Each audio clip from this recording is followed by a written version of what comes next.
Welcome everyone to the Bereans Bible Institute. I'm Tim Warner, your Bible teacher. We are in module number 11, going through the book of Revelation. This is lesson number 37.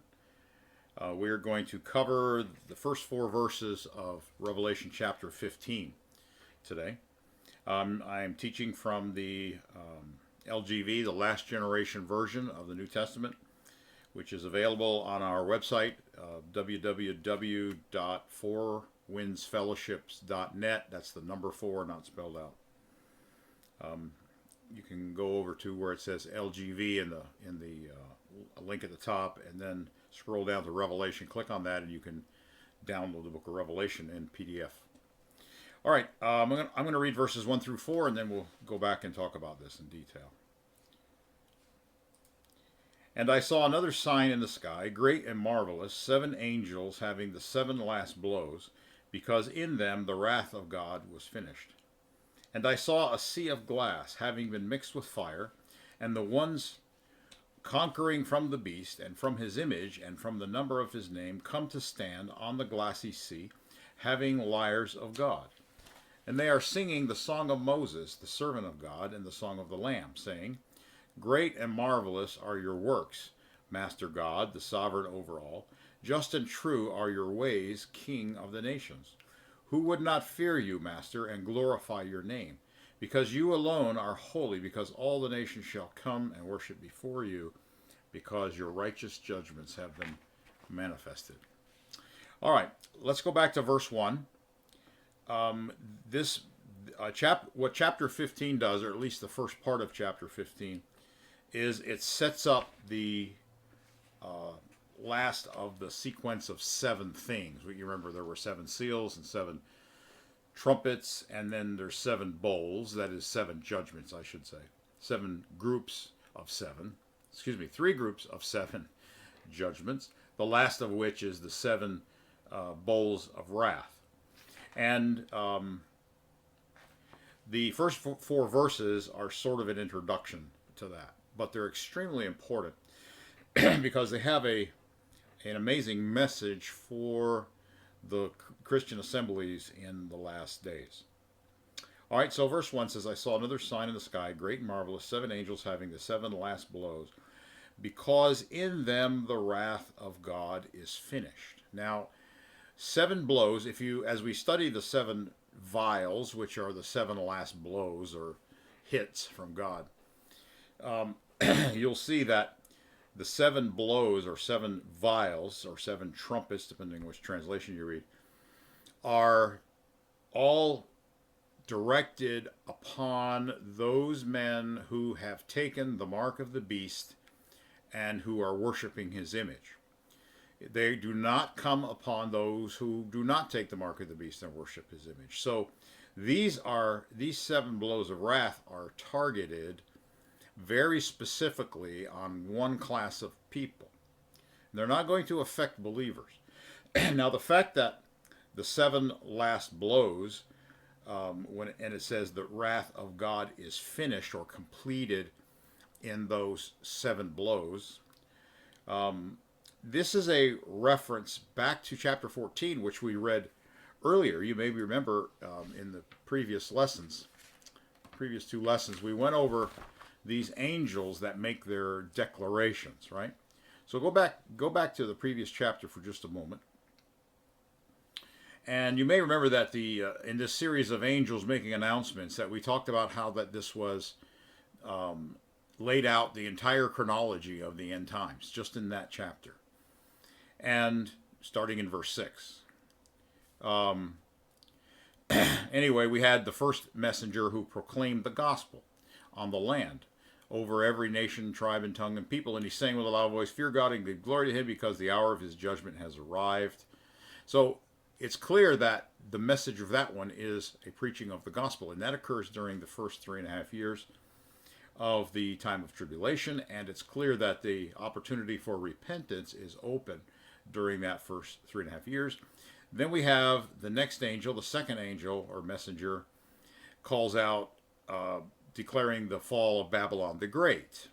And as we mentioned before, that occurs right after that first 3.5 years. That is at the midpoint of the tribulation. And then in verse 9, we have a third messenger or angel calling out, if anyone worships the beast or his image and receives the mark on his forehead or hand, he also shall drink of the wrath of God, which is mixed undiluted in the cup of his wrath. Now that statement, that the wrath of God mixed undiluted in the cup of his wrath, is equivalent to what it says here in chapter 15 when it's talking about the seven bowls, that they are that the wrath of God is completed in them. So it's the undiluted, it's the final pouring out of God's wrath. All right.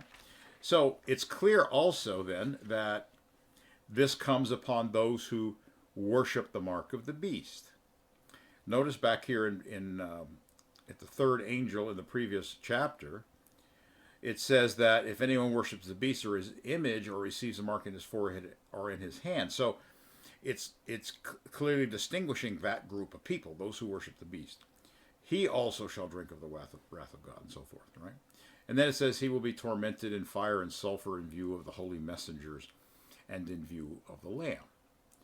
Now, that is fulfilled in the seven bowls of wrath, which are going to follow immediately after the section that we're going to be talking about today. All right? And it says, I want you to notice, it says that they are tormented in fire and sulfur in view of the holy messengers and in view of the Lamb, and the smoke of their torment, not their torment, but the smoke of their torment ascends to the ages of the ages. Now, what is the smoke of their torment? Because it's clear that they're being tormented by the plagues of the seven last plagues. And in fact, let me just show you that real quick. If you skip over to chapter the end of chapter 15, verse 5. Actually, chapter 16, verse 1. This is where the plagues the seven bowls are actually described. The first, verse 2, the first went out and poured out his bowl upon the land, and a vicious and malignant ulcer came upon men, those having the mark of the beast and those worshiping his image. So it's very clear here, and as you continue reading down, one of the bowls, it says, was poured out upon the kingdom of the beast, and his kingdom is full of darkness. So the bowls are clearly confined to the kingdom of the Antichrist, and it's not the geographical kingdom, it's the human subjects of the Antichrist. That is, all those who take the mark of the beast and worship his image. Okay, so that's a really important point there. So go back to chapter 14 again. It then says, verse 11, that the smoke of their torment ascends unto the ages of the ages. Now, a lot of people misunderstand that, and they think, okay, well, that's talking about the torment. The torment here, drinking of the wine of the wrath of God, that's a torment in hell while people are burning in hell. No, the torment here is the seven bowls of wrath, okay? Because they are clearly tormented, as we'll read those seven bowls in a future lesson, probably the next lesson or the one after. All right, so, but what does it mean when it says that the smoke of their torment ascends to the ages of the ages? Again, he didn't say their torment continues to the ages of the ages. They're tormented during the tribulation while they're still alive, while they still are in the flesh before their deaths. That's when they're being tormented, and it's ongoing in the presence of the Lamb and the holy angels. All right, so what does it mean that the smoke of their torment? The smoke is something that goes up following or after a fire. Okay, it's not the fire itself. And the smoke of their torment is actually indicated in Isaiah. So take your Bibles. Let's go to Isaiah chapter 66 for just a moment. Isaiah 66 is an amazing chapter. It talks all about the restoration of Jerusalem, which is the New Jerusalem or the Holy City, Jerusalem. It talks about her being in labor, just as Jesus talked about in Matthew 24, and then her giving birth to her, which is the kingdom. And then when you go down to the end of it, it talks a lot about her restoration. But when you get down towards the end of the chapter, it talks about the kingdom. Let me just read verse 15. For behold, the Lord will come with fire, and his chariots like a whirlwind, to render his anger with fury, and his rebuke with flames of fire. And of course, that's talking about the battle of Armageddon at the end of the tribulation. For by fire and by his sword the Lord will judge all flesh, and the slain of the Lord shall be many. We read about that back in chapter 14 also, where it was the winepress of the wrath of God. We talked about that in the last lesson. Now, let's skip down to... hang on here. My pages are stuck. Verse 22. For as the new heavens and the new earth which I will make shall remain before me, says the Lord, so shall your descendants and your name remain. And it shall come to pass that from one new moon to another, and from one Sabbath to another, all flesh shall come to worship before me, says the Lord. And this is the important part. Now, when they come to worship him before the Lord, it's at the temple in Jerusalem. Okay? But then it says, and they shall go forth. That is, as they leave, as they're going forth out from worshiping the Lord at Jerusalem. It says that is the New Jerusalem, or the Holy City. They shall go forth and look, and now look at this, upon the corpses of the men who have transgressed against me. For their worm does not die, and their fire is not quenched, and they shall be an abhorrence to all flesh. Now, he's clearly not talking about them observing. I mean, this is Gehenna. This is the place called Gehenna, which is wrongly translated in the New Testament, especially in the Gospels, as hell. Hell is a mythological place from Greek mythology. Gehenna, which is what is actually in the Greek text in those places in the Gospels, is a location that's talked about in the Old Testament. It's the location where the Jews began to, when they were worshiping idols, it's just south of Jerusalem. Excuse me. While they were outside of Jerusalem, they were they were worshiping idols, and they were offering their children up to idols by burning them in the fire to Molech and so forth. And so God denounced that through Jeremiah, and he said basically that he was going to fill that place. It's a valley. He was going to fill that valley with the dead corpses of his people. And there's a prelude to that, because when Nebuchadnezzar came and destroyed Jerusalem, that's where the corpses of the Jews that fought against Nebuchadnezzar were thrown, and they were burned in the fire. And that place became a garbage dump, and it was a place of perpetual burning. But that is the place where the corpses of the wicked are thrown. Because look, it says here clearly in verse 24, they will go forth and look not upon the ghosts of people in hell, but he says the corpses. So they're already dead, all right? They're not conscious. The corpses of the men who have transgressed against me, for their worm does not die, and their fire is not quenched. They shall be an abhorrence to all flesh. That is, the burning corpses will be a reminder to everyone coming to worship God in the kingdom at the temple of what happens to those who rebel against God. All right, now that is the smoke of their torment ascending up, right? It's not their torment. Their torment is confined to the 7 bowls of wrath. But the smoke of their torment is that reminder that's constantly going up in the kingdom to remind mankind of what happens to those who rebel against God. All right, so that's an important distinction. Now, the fact is, this phrase where he says, for their worm does not die and their fire is not quenched, that is quoted by Jesus like 4 times, I think it is, in Mark chapter 9, when he talks about those who, like he says it's better to... Actually, let me just go there for a minute, because I can't actually quote it off the top of my head. But he's quoting this particular verse. So go to Mark chapter 9.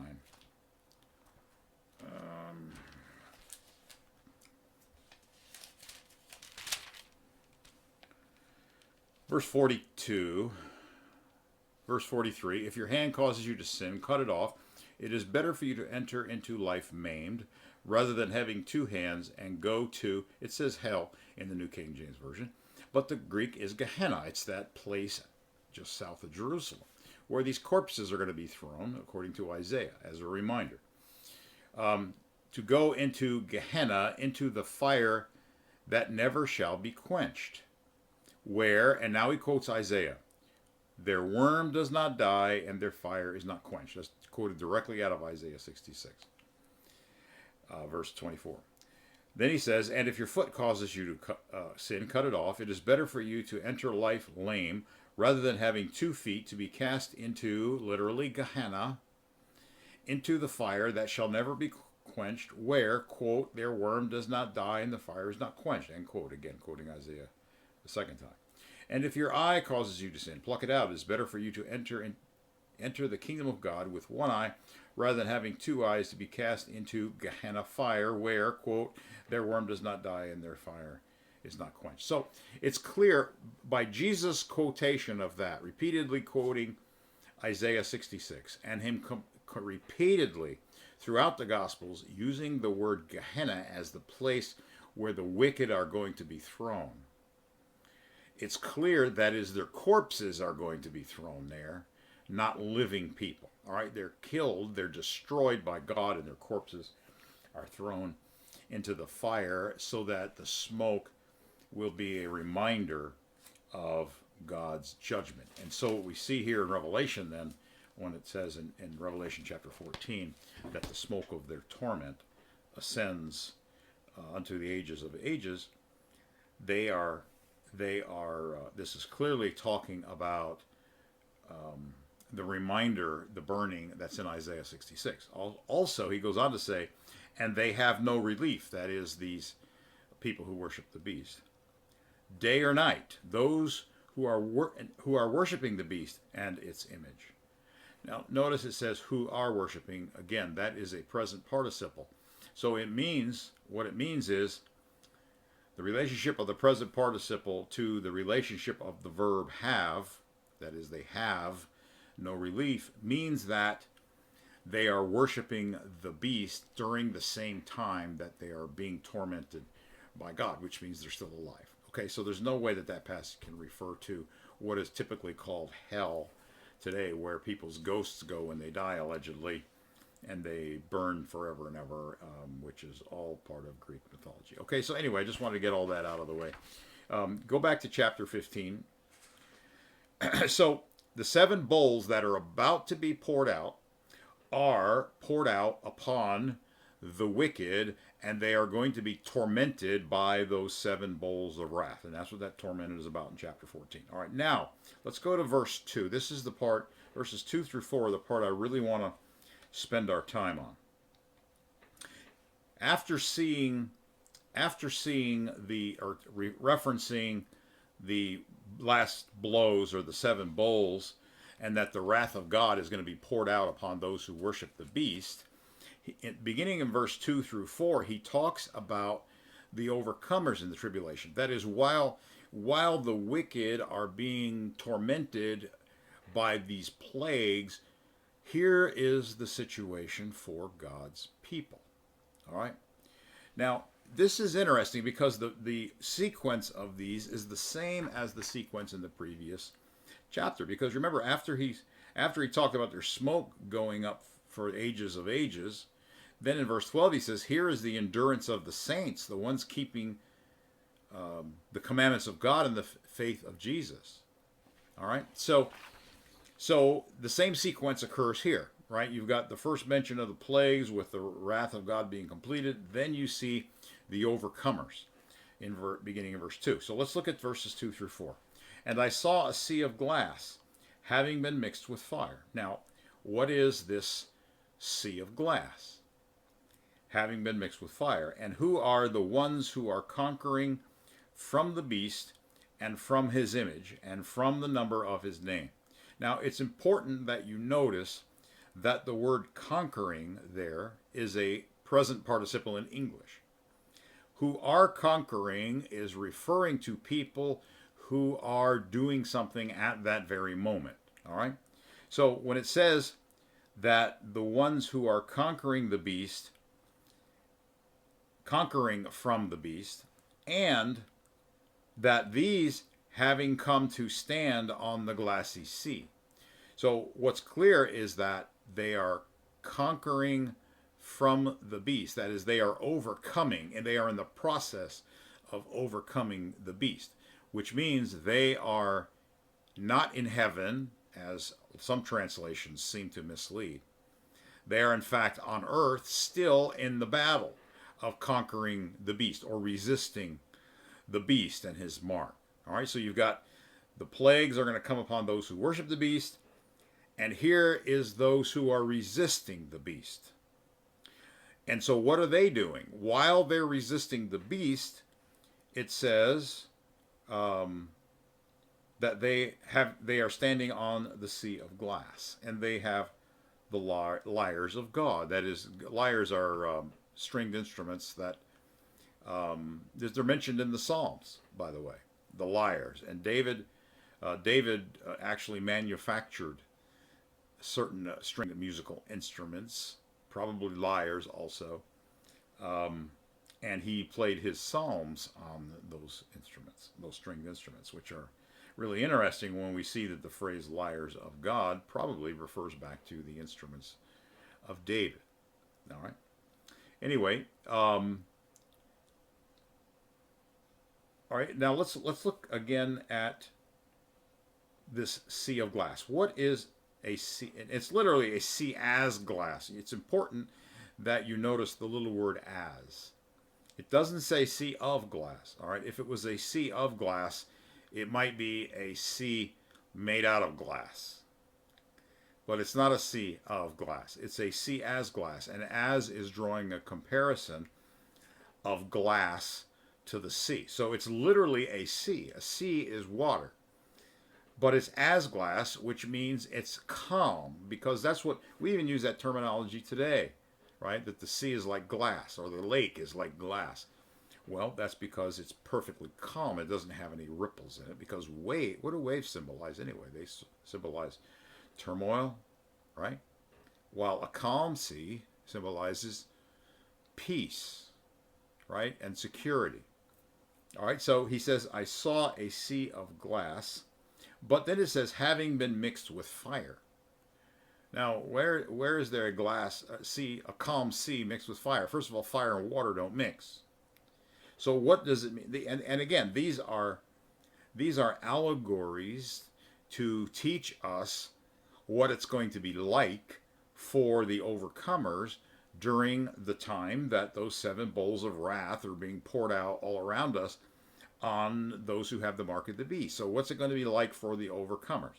Those who are resisting the Antichrist, right? Because they are conquering, present tense participle. They are conquering the beast in his image and the number of his name.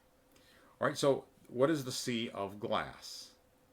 Well, first of all, it's previously mentioned, a sea of glass is previously mentioned in Revelation chapter 4, 5, and 6. So let's go back to Revelation 4 for just a moment. All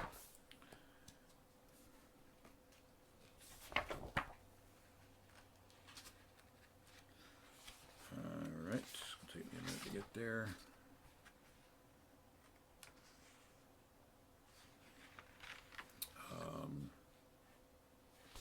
Revelation 4, verse 5. And lightning, this is when John was first, in his vision, he first observes the throne of God in heaven.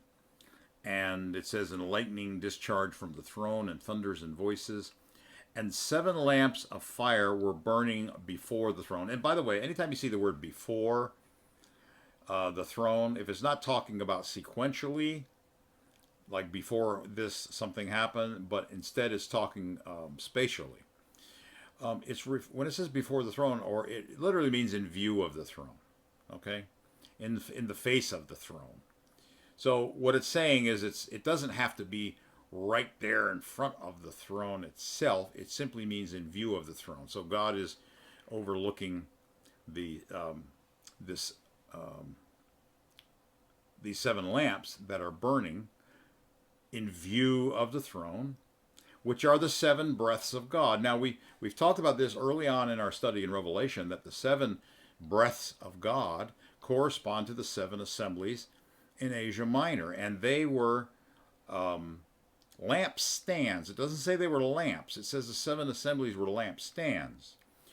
And so now we have seven lamps of fire, and they are burning in view of or before the throne of God. And it says that these seven lamps are seven lamps are the seven breaths of God. So we talked a lot about this before, but the fact that the presence of God is in the assembly, is present in the assembly by means of the holy breath. The Holy Spirit or breath of God is an aspect of God. It's not God as a person, okay? It's an extension of God. And it is through the breath of God in the assembly that the presence of the Father and Christ are present in the assembly. And we also see in chapter 5, go over to chapter 5 for just a moment, where he says in verse 6, this is the Lamb in the throne, and it says he had 7 horns, 7 eyes, which are the 7 breaths of God. So it's the same. The 7 eyes on the Lamb are represented by the 7 breaths that are before the throne of God. So you see that eyes on the Lamb. We know who the Lamb is. That's Christ, seated at the Father's right hand. The 7 eyes that are on the Lamb. I mean, Jesus isn't literally a lamb in heaven. John, again, these things are allegorical representations, okay? So Christ is portrayed as a lamb that was slain. He has 7 eyes, and it says the 7 eyes are also the 7 spirits or 7 breaths of God. All right, so the idea is that the presence of God, by means of the holy breath, extends down into the lampstands, which are supporting the 7 breaths, and the lampstands are said to be the 7 assemblies. All of this means is that God is present in the local assembly, and the Son, the presence of the Father and Son together. They're seated on the throne beside each other. But it's that the breaths of God bring the local assembly as though it was right there in the presence of God. So that the local assembly is actually before the throne. It is in view of the throne when we are gathered together in the name of Jesus in worship, which is why Jesus said, where 2 or 3 are gathered together in my name, there I am in the midst of them. That's in Matthew. All right, so anyway, he continues. He says, back to chapter 4, verse 5, he says, and 7 lamps of fire were burning before the throne, which are the 7 breaths of God. Before the throne was a glassy sea. All right, so similar to crystal. Now, if the 7 breaths, and which are the 7 eyes on the Lamb, and they correspond to the 7 lampstands, which are the assembly, showing this the 7 breaths are what connect the local assembly with the presence of God in heaven, the Father and the Son at his right hand. Then the glassy sea is also before the throne. See that? There was a glassy sea. Again, glassy is an adjective, so it's describing a condition. It's not the sea of glass. It's the glassy sea. So again, it's the same thing that we have back here. So again, in the beginning of Revelation here in chapter 4, it is clear as we interpret these symbols that the glassy sea on which the 7 lamps of fire are burning in view of the throne, while they are seated atop the 7 lampstands, which are the 7 assemblies, shows what this shows is that the sea of glass, or the sea as glass, extends out from God's throne where his presence is and includes the local assemblies. All right, you see that? And that's why we see now, when we get all the way back here to chapter 15, that we have those who are conquering the beast. They are in the process. They're still in the war. That they are standing on the glassy sea. Now, that implies that this situation here of the saints singing while standing on the Glassy Sea and playing the lyres or harps, some translations say, of God, that is those that David made specifically for the worship of God, that what they're doing this in the assembly, they're doing this in the local assembly. That's what this is describing. Now that's a really powerful concept, isn't it? Because it goes on to tell us what they sing, and that's really interesting. All right, now why does he refer to this presence of God in the local assembly, this whole scene? It's sort of when we are brought into the throne room of God. And actually Hebrews uses the same language for the local assembly when it says, let us come boldly before the throne of God. How do we literally come boldly before the throne of God? Well, we actually are coming before the throne of God in the assembly. And so Hebrews in that passage is talking about the assembly, coming into the assembly, which is literally the presence of God, even though we can't see it. Coming boldly there. And it's the same thing. He's talking about the same thing that Revelation is talking about here as well. We're boldly in the assembly of God in chapter 4 and so forth. Okay, so why does he call it a sea of glass? A sea of glass is a calm sea. Well, and why are they standing on it? Well, see, these things are, this imagery in Revelation, again, it's allegorical. We're not literally going to stand on a sea that's glassy.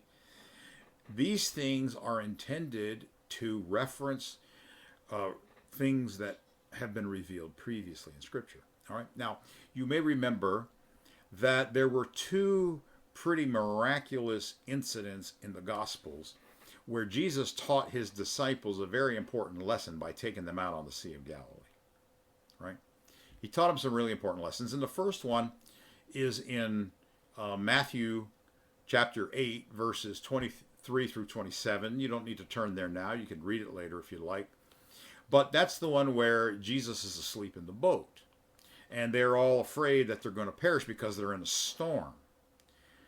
But Jesus is with them in the boat. And so what did he do? They woke him up and said, Lord, don't you care that we're going to perish? Well, literally, that's what a lot of Christians are going to think as they're heading into the tribulation. Lord, don't you care? We're going to perish. We didn't get raptured to heaven. But Jesus is with us in the boat and when is he with us? He's with us in the assembly. All right? So that was meant to show that even in the storm, Christ's presence is there, and there's absolutely nothing to fear in the storm. Then, what does he do? He rebukes the wind and the waves, and it says there was a perfect calm. There's your sea as glass. He rebuked it. It became perfectly calm, and they were able to relax. Oh, okay, we're safe because Jesus is with us, and he has power and authority. He has authority, I should say, over even over nature. Therefore, we have absolutely nothing at all to fear. And that's something we need to remember, especially because some of the plagues in Revelation have to do with nature. Okay? So that's an important lesson. Now, the second one, it says that they were standing on the Glassy Sea. The second incident that Jesus taught his disciples an important lesson on the Sea of Galilee was when they were rowing across the sea without him in a boat, and there was a terrible storm on the Sea of Galilee. And they were afraid, and it was dark. It was night. And probably all there was a little bit of lightning flashing around them, so they would see occasionally, but it was pretty dark and windy, and there's waves and all this stuff. And so all of a sudden they saw Jesus walking towards them on top of the water, walking on the sea. That's the only other time in the Bible that talks about someone walking on the sea.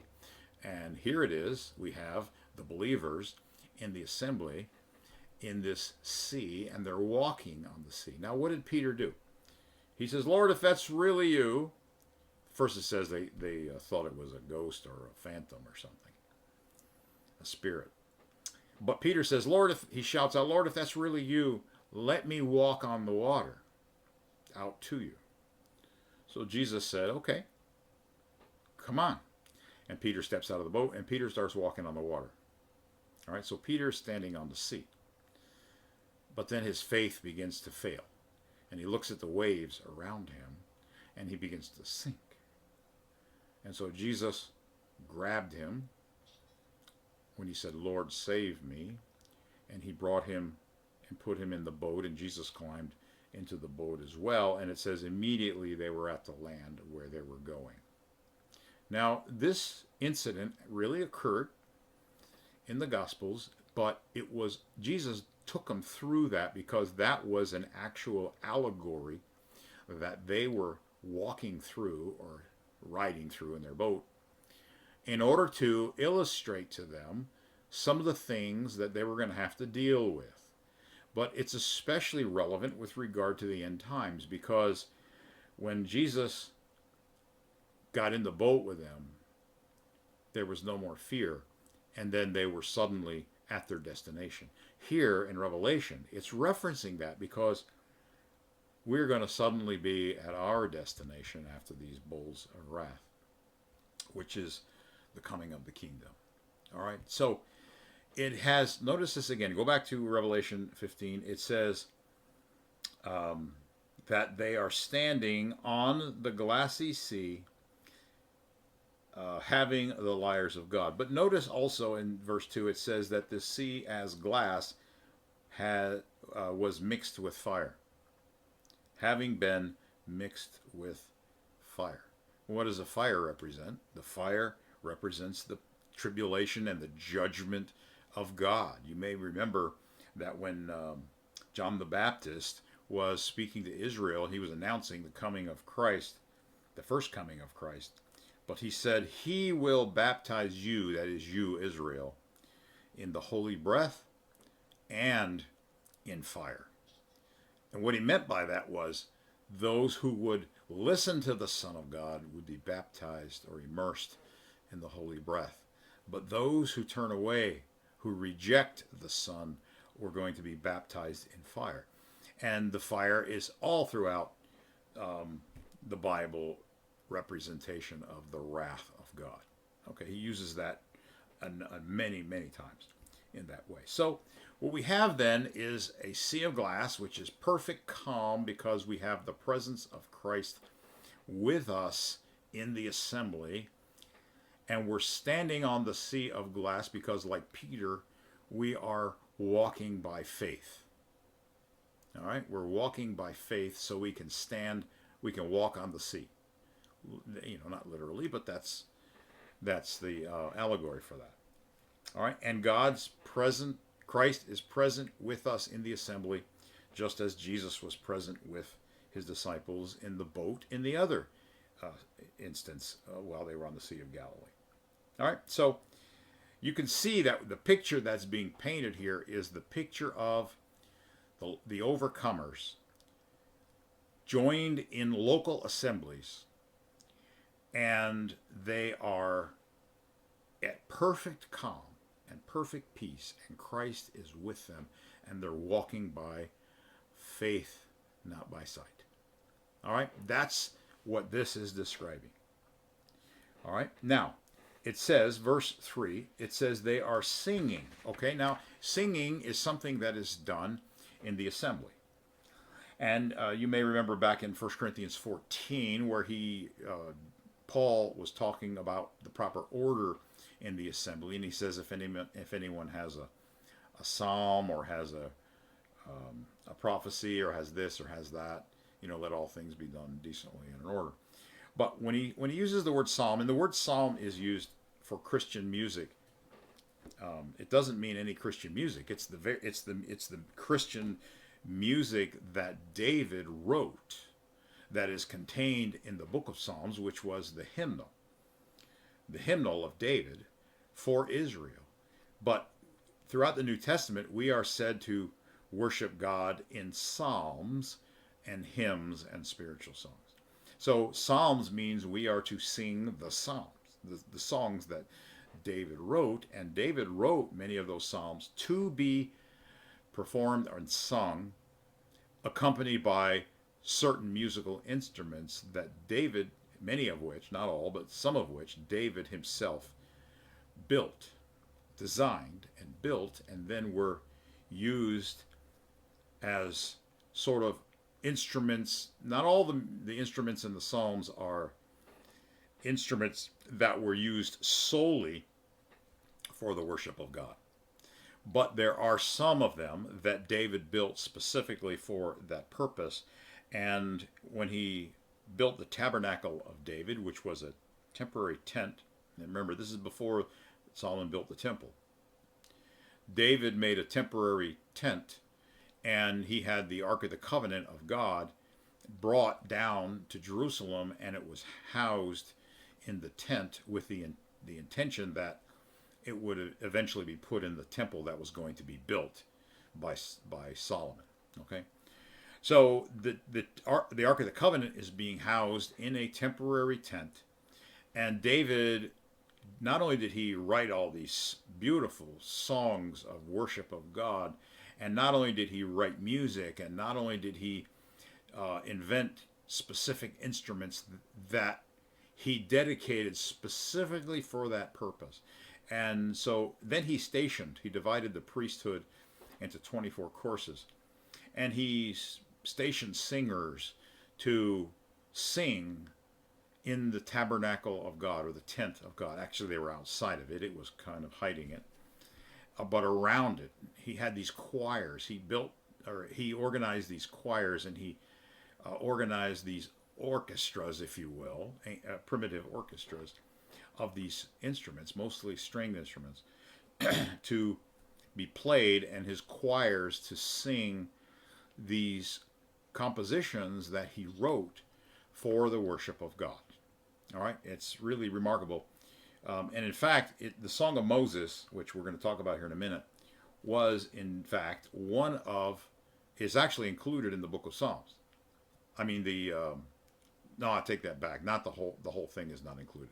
There is another Song of Moses that is included in the Psalms. It's not this one that we're going to talk about.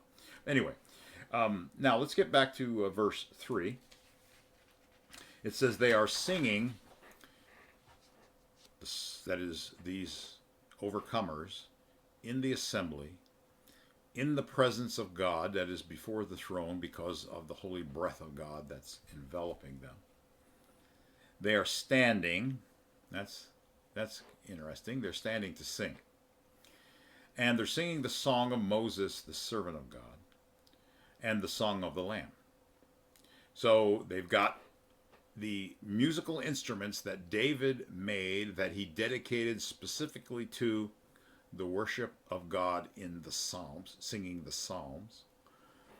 And they're singing a very specific song or psalm of the Lamb, and it's the Song of Moses. Now, the Song of Moses is contained in Deuteronomy chapter 32. So we need to go there because there's some important points that we have to learn from the Song of Moses. Okay, so go to Deuteronomy 32.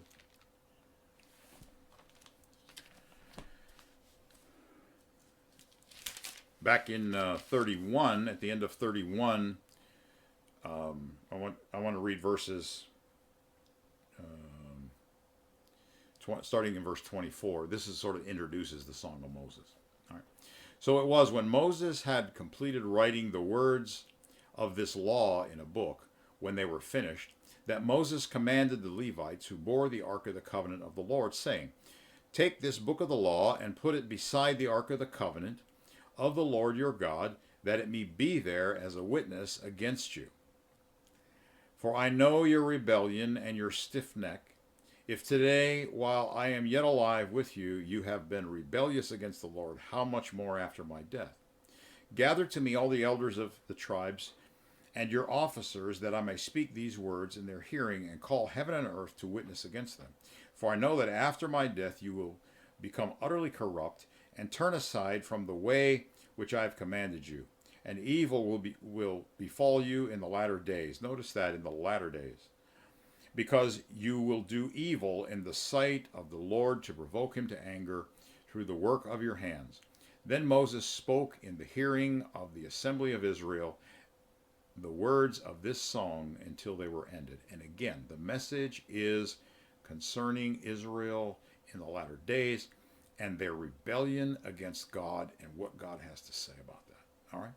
So now let's read the song, beginning in verse 1 of chapter 32. Give ear, O heavens, and I will speak, and hear, O earth, the words of my mouth. And let my teaching drop as rain, my speech distill as the dew, as raindrops on the tender herb, as the showers of the grass. For I proclaim the name of the Lord, or Yahweh, or Jehovah. Ascribe greatness to our God. He is the rock. All right? God, that is, when he says, ascribe greatness to our God, he is the rock. Now, it's important that you notice that that word rock there is in all caps, or is in caps, right? Rock is in caps. You may remember I'm not going to go there, but in 1 Corinthians chapter 10, Paul tells the Corinthians that the things that happened to Israel in the wilderness were an example for us. And he goes on to recount their mistakes and saying that we should learn from their mistakes and we should not repeat their mistakes. But he goes on to say that they followed that rock, and that rock was Christ. And he's talking specifically about the Song of Moses. All right? And it's clear that the Son of God, the first begotten, or in Revelation he is called the first begotten of all creation, or first produced of all creation. That rock is the one who led Israel out of Egypt and who was with them in the wilderness and provided the miracles and the manna and the water from the rock and all that stuff in the wilderness. He was their rock. And Exodus chapter 23 tells us that the one who was doing that was the messenger of Yahweh, or Yahweh, the messenger of the Lord. All right, people have heard of the angel of the Lord, or the messenger of the Lord. And even Trinitarians acknowledge that that person was the Son. All right, so he was present from the beginning. He was co-creator, or the agent of creation. And he was the one who was in the pillar of cloud and the pillar of fire. And he's the one who parted the Red Sea, and he's the one who spoke on Mount Sinai. That's told us in Acts chapter 7. Stephen, when he's recounting the situation at Mount Sinai, he says that the one who spoke to Moses was the messenger of the Lord. Right? It wasn't Yahweh himself. It was his messenger who appeared on Mount Sinai and who gave the law and did all those things. And he's the one who continued to bring Israel through the wilderness, right? So throughout this song, he is called Israel's rock. Paul says that that was Christ. So Christ was with them in the wilderness. He's the one as the messenger of the Lord who was bringing them through all that, okay? But he goes on to talk about, I'm not going to read all this because it's pretty long. He goes on to talk about how that they rebelled against him. Okay, now I want you to notice that the Lamb, it says, if you go back to chapter 16 Revelation for just a moment, it says that chapter 15, it says they're singing the song of Moses, the servant of God, and the song of the Lamb. Now it doesn't mean they're singing two different songs. It means the song of Moses is the song of the Lamb. Okay? The song of Moses is the song of the Lamb. Now we know who the Lamb is. The Lamb is Christ. That's very clear in the book of Revelation. That's obvious. He's the Lamb who was slain, the Passover Lamb. But what this by showing that the song of Moses is also the song of the Lamb, who is Christ, it's clear also from this passage that the rock mentioned all throughout Deuteronomy 32 is Christ, just like Paul said. Okay? All right, so this rock is the one who beget Israel. I want you to notice that in verse, verse 18. They provoke. No, that's. Hold on a second. Of the rock who begat you, you are unmindful, and have forgotten the God who fathered you.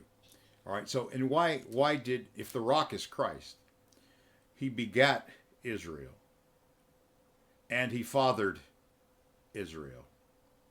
See, by being the co-creator or the agent of God in creation, he is, along with the Father, is the author of all humanity, and he's also the one who called Abraham. You may remember it was the messenger of the Lord who called Abraham and who confirmed the covenant with Abraham, also in Genesis 22.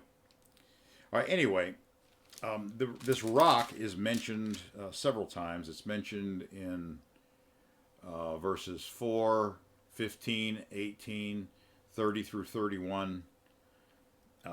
And so it's repeatedly referred to the one who was guiding Israel throughout the Old Testament. All right, that's just another way that we can prove the preexistence of Christ.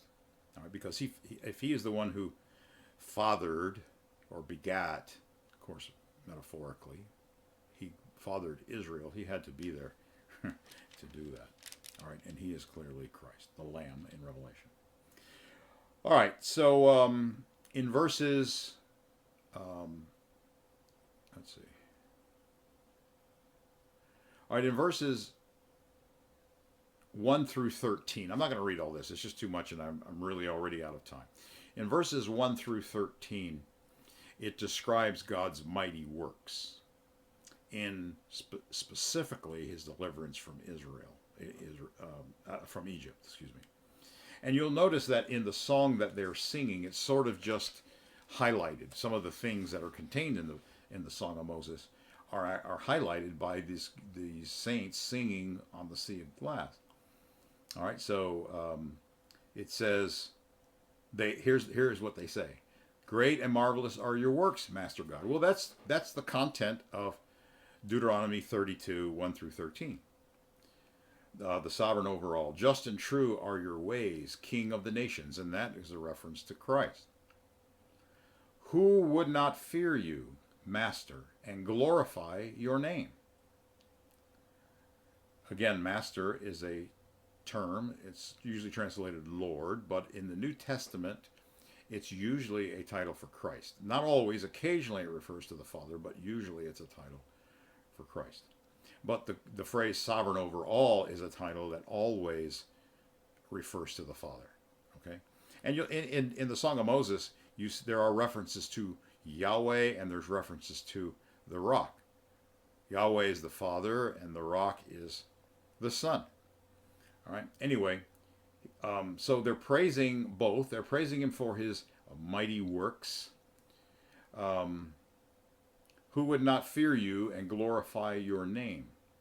Because you alone are holy, because all nations shall come and worship before you, because your righteous judgments have been manifested." Now, this very short synopsis, if you will, is a explanation of the content of this very long Song of Moses. All right, I said verses 1 through 13 describe God's mighty works. Then in verses 15 through 21, it describes Israel's rebellion against God. Then in verses 20 through 29, it proclaims God's wrath upon Israel when he sent them into exile. Now that would include both the Babylonian exile, but especially it includes the second exile when the Romans destroyed Jerusalem in AD 70. And we know this for sure because it talks about God provoking them to jealousy by doing this. And Paul in Romans chapter 11 quotes that when he says, "I will provoke them to jealousy by those who are not a nation and those who are not a people." Paul quotes that when he's talking about the branches being broken off, which was unbelieving Israel being broken off and sent into exile, and that the gospel is going to the Gentiles in their place. So during the second exile is when the gospel is being proclaimed among the Gentiles all over the world. All right. So Paul quotes that. So it's clear that that does refer to the second exile. All right. Then when you get down to verses 40 and 42, it talks about God's undiluted wrath upon Israel, which is what's being described with the 7 bowls of wrath. So let's look at verse 40.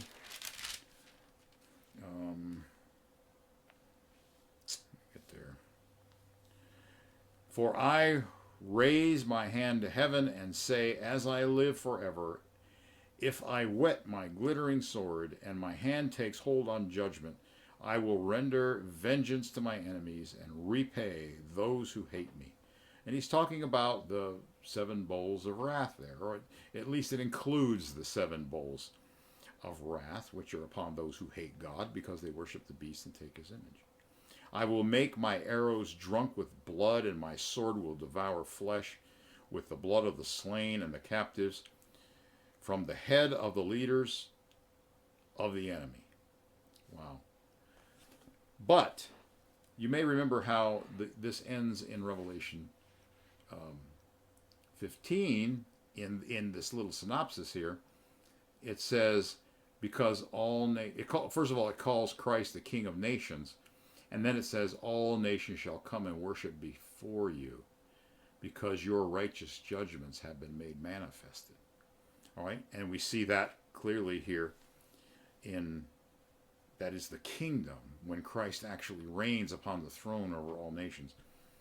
In verse 43, which is the last verse in the Song of Moses, it says, rejoice, O Gentiles, with his people. And again, those standing on the sea of glass, those are the members of the local assemblies. They're Christians.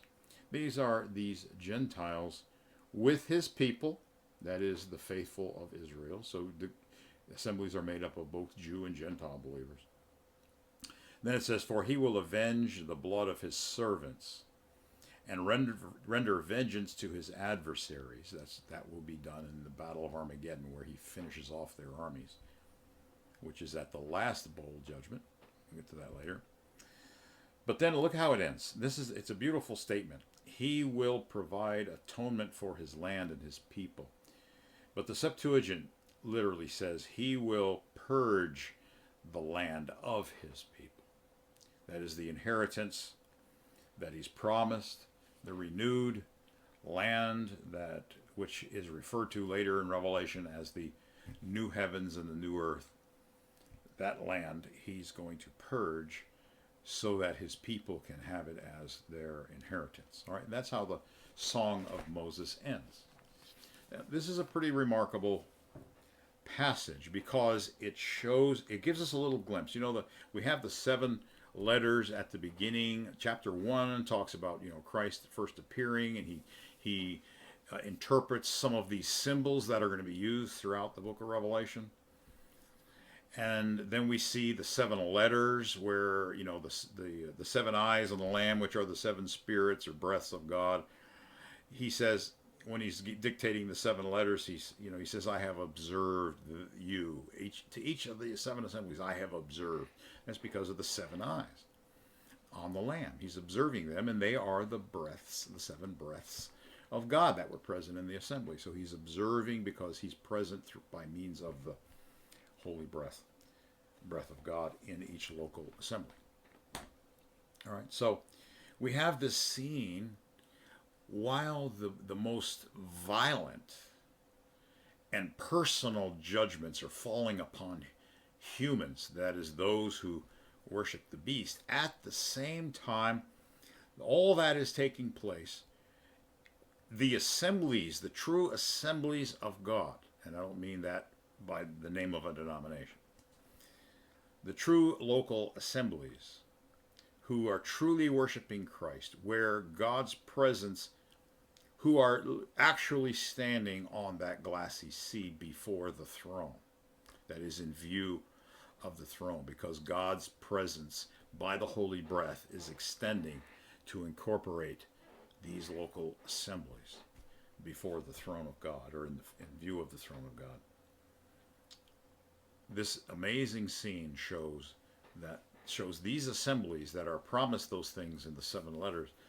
Now, all the way through towards the end of the time of tribulation, while the beast is raging away, and they are resisting the beast, they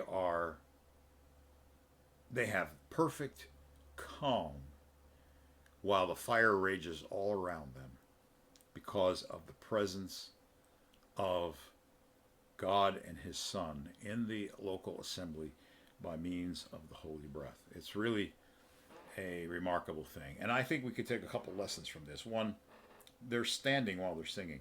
Number two, they're singing, they have the instruments of God, which are those instruments that were dedicated specifically to God and not used for just, everyday, partying or anything else. They were used, they were instruments that had been dedicated specifically to God. And we can actually do that. We can have instruments that we use exclusively for praising God in the assembly. And I think that's a good idea to do that. And they're string instruments, and it wouldn't even hurt to actually find out what the instruments that David invented were like, and to use instruments that are as close to that as possible, and use those specific instruments only, exclusively, for the worship of God. That's an important thing. They stand when they sing. I think that's an important point, because it's a sign also of reverence before God.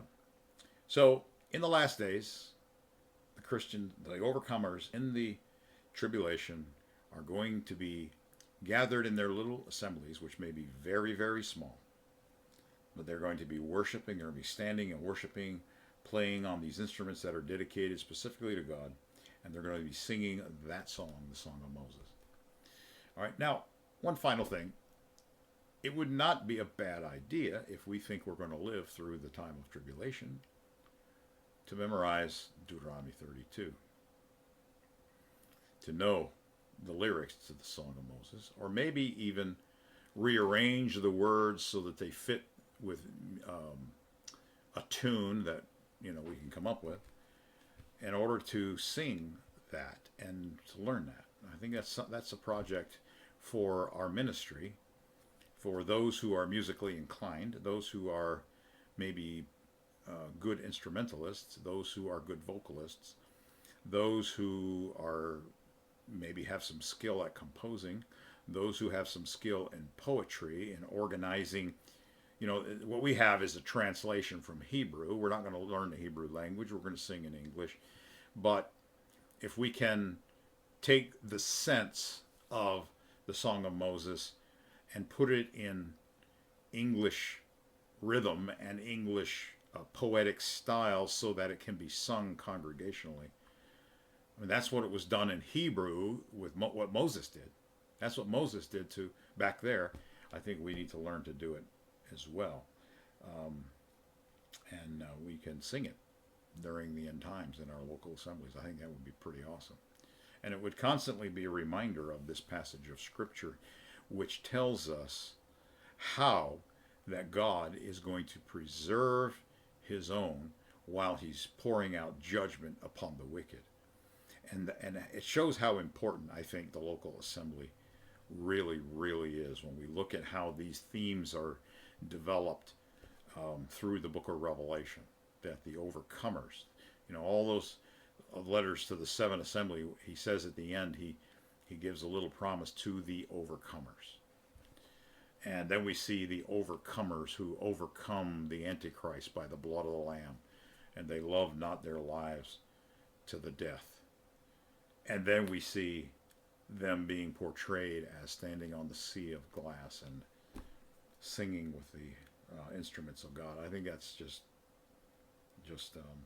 really, really important lesson for us as our fellowships, our Four Winds fellowships, and anyone else who uses our material in their local assemblies, that you pay attention to this, because it should give you a lot of comfort and confidence as we are moving rapidly into the events that are described in the book of Revelation. Okay, that's it for now. Thank you for putting up with my very long lesson, and we'll see you again next time.